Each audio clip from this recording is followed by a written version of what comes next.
所谓资本其实就是权贵为本嘛，资源必然会富集于权贵手中。而我们的那些奉了天道的圣人们，前仆后继的都是在与这种不公在做斗争。王守仁在刘瑾倒台之后再次被启用，结果庙堂里的老爷们就发现，这个人啊虽然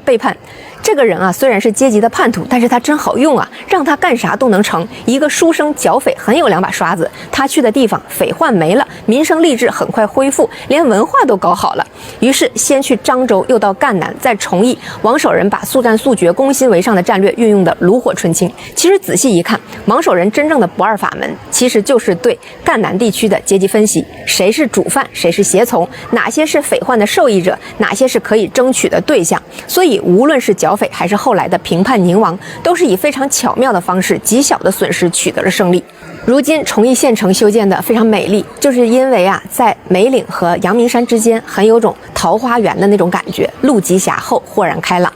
整个县城都像是阳明先生的周边文化墙上印着致良知3个大字，无心光明的牌匾题字随处可见。当年阳明先生就是在破崇义匪患时写下了破山中贼易，破心中贼难的良训，也是我这个账号名字的渊源。当时作为赣南巡抚的王守仁，在平定了匪患之后，大力兴建书院，促进教育，跟韩文公一样，一个人改变了一座城。其实归根结底是改变了一代人的教育，才改变了一个地区的历史，改变了那座城。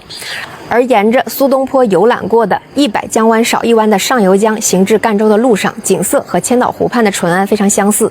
无论是当年最为困难、穷的甚至让海瑞为了省点招待费不惜绑了胡宗宪的公子的淳安，还是目前作为中部省份下辖的一个小县城的上游，都是一派物富民丰、太平锦绣的模样。当真是快慰的。毫无疑问，我亲爱的同志们，我们确实很幸运的一起生在了又一个华夏的盛世，而盛世未来的发展脉络，我们的历史决定的。在迈进15之前，其实我很建议诸位把我国自西周起经历的每一个盛世，汉唐宋明清的兵役与田赋制度是如何演变的，拿出来重新学习一下，这很有利于诸位理解盛世里我国的经济发展必然会遵循怎样的一个脉络。因为兵役制度从古至今都是最为考验国家财政的难点，而田赋制度从井田制到屯田制、均田制、租庸调制、两税法和一条鞭法，旧法废止从来都是因为同一个原因兼并，而后新法产生都是为了适应当下的生产关系。而每一次进入盛世，我们都选择了同一个价值取向的财税改革方案，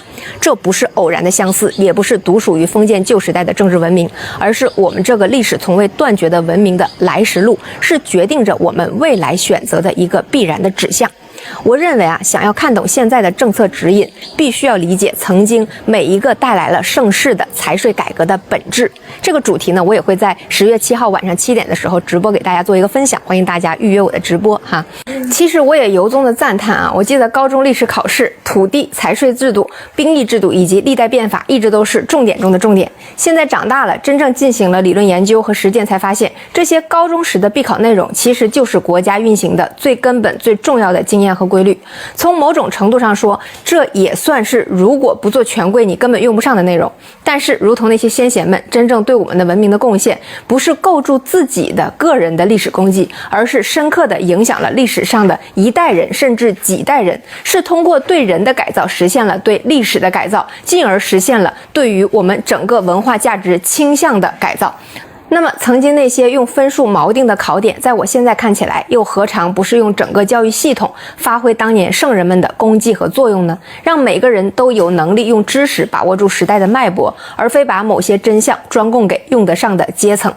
今天看见一句标语，一座赣州城，半部南宋史。无论是辛弃疾写下的玉姑台下清江水，还是文天祥的虎头山下路，挥泪一钱舟，这座充满了南宋人的不甘与对故国的追思的城池，如今已经挥散了愁绪。西北望长安，隔不隔着山，长安还是咱的长安。我总觉得代代人都是一样的聪慧的，南宋人未必不曾想象过，我们不仅有朝一日会有能力抵抗外侮，甚至有打击目标覆盖全球的一天。那历史与志气的接力如果不会停歇，我们的未来未必不会跳出周期率，实现人类大同的一日呀。那就让我们怀着对未来的美好的畅想，欢度这个国庆节吧。祝大家节日愉快。今天的节目就到这里，这么长都看完了，关注一下吧。